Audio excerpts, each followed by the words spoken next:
Good morning, students. Welcome to the last class of our first lesson. Before we get into the session, let us see what did we learn all these days. In our last classes, we have seen about the story, the first lesson of a reader. The first lesson is the dream catcher. We have seen the explanation of the story. At the same time, we have seen a few topics in the grammar. We have learnt about the root word, suffix and prefix. Along with that, we had done some exercises also. And later on, we have done a few more grammar points. Those were like, what do you mean by a noun? And we have seen common, proper and countable noun.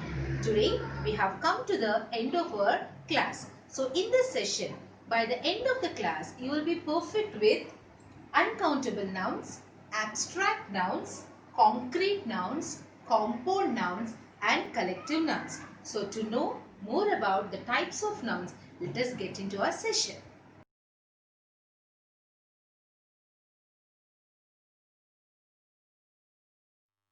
Let us see one more type of noun, that is uncountable. This is the opposite for countable. Uncountable nouns, that means cannot be counted. They often refer to substances, liquids and abstract ideas. They are sometimes called mass nouns. For example, you have seen something like wood. What is that? It is a substance or material. Air. Milk. What is this milk? A liquid. Happiness. What is it? Happiness? An abstract idea. Abstract means which you cannot touch, but whereas you can feel. So all these types of nouns, children, you cannot count. You cannot say, I have one wood. I have two woods. You will say, I have a wooden chair. We have wooden furniture. Like that you will say. Or else, I drank a glass of milk. Or else, I drank two glasses of milk. But you cannot count liquid substances, material, or an abstract noun. Look at these pictures, children.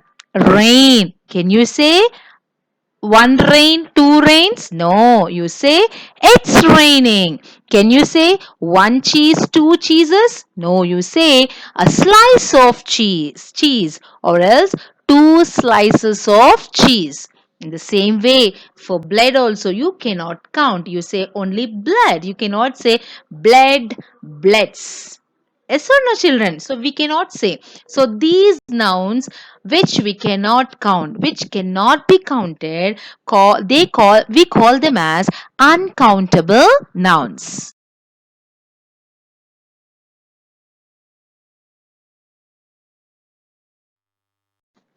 Now let us see one more noun. It is a concrete noun. It is opposite to our abstract noun. Let us see in what way it is opposite. Concrete nouns refer to people or things that exist physically and that at least one of the senses can detect. Did you understand, children? Abstract noun, all five sense organs. We don't use not even a single sense organs. But whereas here for concrete, we at least we use any one of the sense organs. Okay. For example, dog. Dog means what? You can see this. Tree. Of course, that also you can see. Apple. You can taste this. Moon. Yes, you can see. Socks. You can smell this. That means you can see or you can touch or you can hear or you can smell or you can taste. A few more examples. Frog. You can see. Hamburger. You can taste. Flower. You can smell. So because of this reason, these nouns come under concrete nouns, children.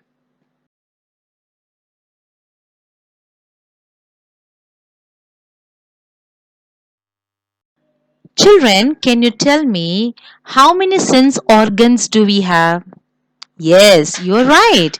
We have five sense organs. Like, what are those? Nose, ears, eyes, tongue, and skin.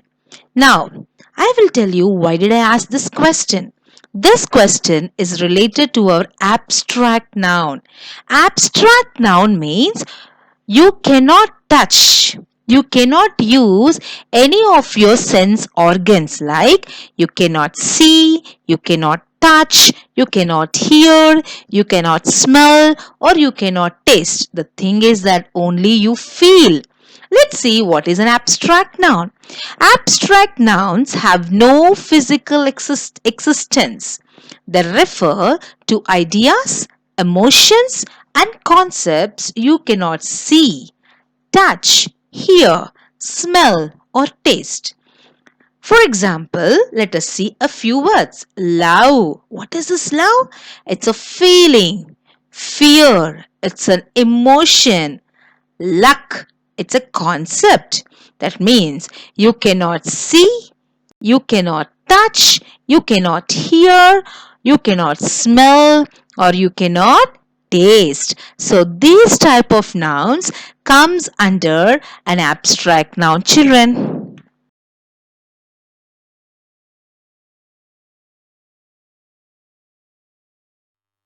Let us see one more type of noun, that is a compound noun.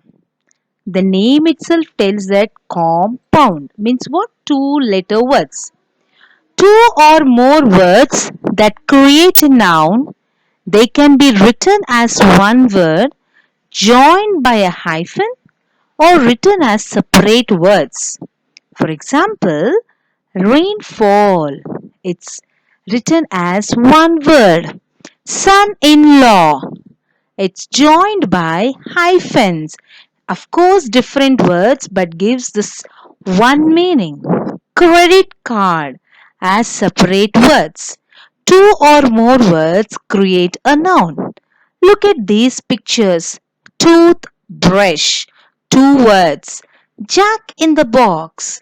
Jack in the box. Four words. And we separated those four words by using a hyphen. Bus stop. Two words but gives one meaning. So this type of words we call them as compound words.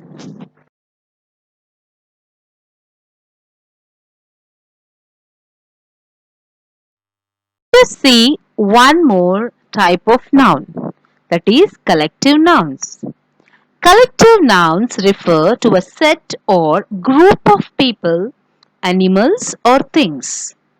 For example, team, pile, flock, stack, bunch. The name of a group of things. That means a group of players or members called it as a team. A group of birds, we call it as a flock of birds. A group of bananas, flowers, grapes, etc. we call them as bunch. A bunch of grapes, a bunch of bananas. Collective nouns are often followed by of plus plural noun. For example, bunch of flowers, bunch of grapes, flock of birds, team of players, a pile of magazines. So these type of nouns we call them as collective nouns.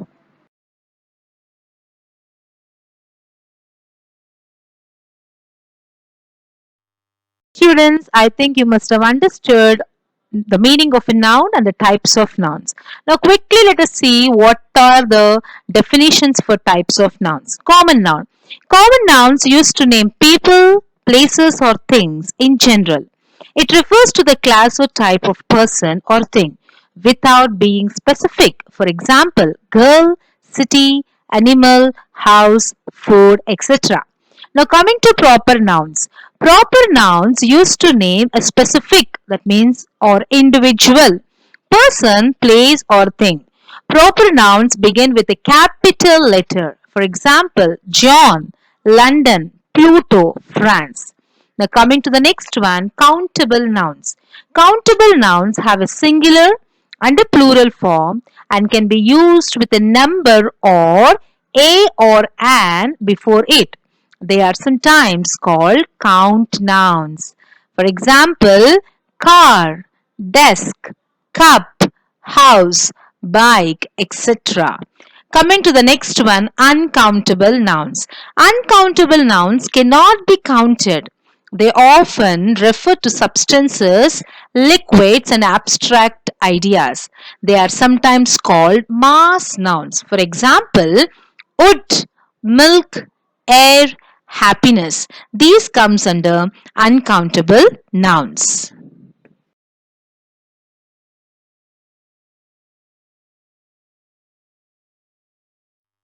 Let's see the remaining types of nouns. Concrete noun refer to people or things that exist physically and that at least one of the senses can detect. For example, dog, tree, apple, moon, socks, etc. Now coming to abstract noun. Abstract nouns have no physical existence. They refer to ideas, emotions, and concepts you cannot see, touch, hear, smell, or taste. For example, love, time, fear, freedom, etc. Now, coming to compound nouns. Compound nouns are two or more words that create a noun. They can be written as one word, joined by a hyphen, or written as separate words. For example, rainfall, son in law, credit card, etc. Now, coming to the last one, collective noun. Collective nouns are refer to a set or group of people, animals, or things. They are often followed by of plus plural noun. For example, bunch of flowers. Let us see some examples for collective nouns like team, pile, stack, flock, bunch. So, children, these are the definitions for all the types of nouns. I hope you understood this.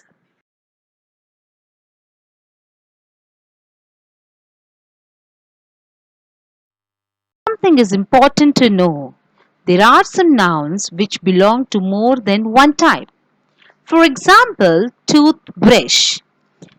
Toothbrush comes under common noun because it is the general name of a type of thing. And once again, the toothbrush is a concrete noun because physically you can touch and you can see a toothbrush. Once again, the toothbrush comes under countable noun because you can count the toothbrush like one toothbrush, two toothbrushes. At the same time, the same toothbrush, once again, it comes under compound because plus brush is equal to toothbrush. Two different words give one more new word. So in this way, there are some other nouns which can come in different types of nouns.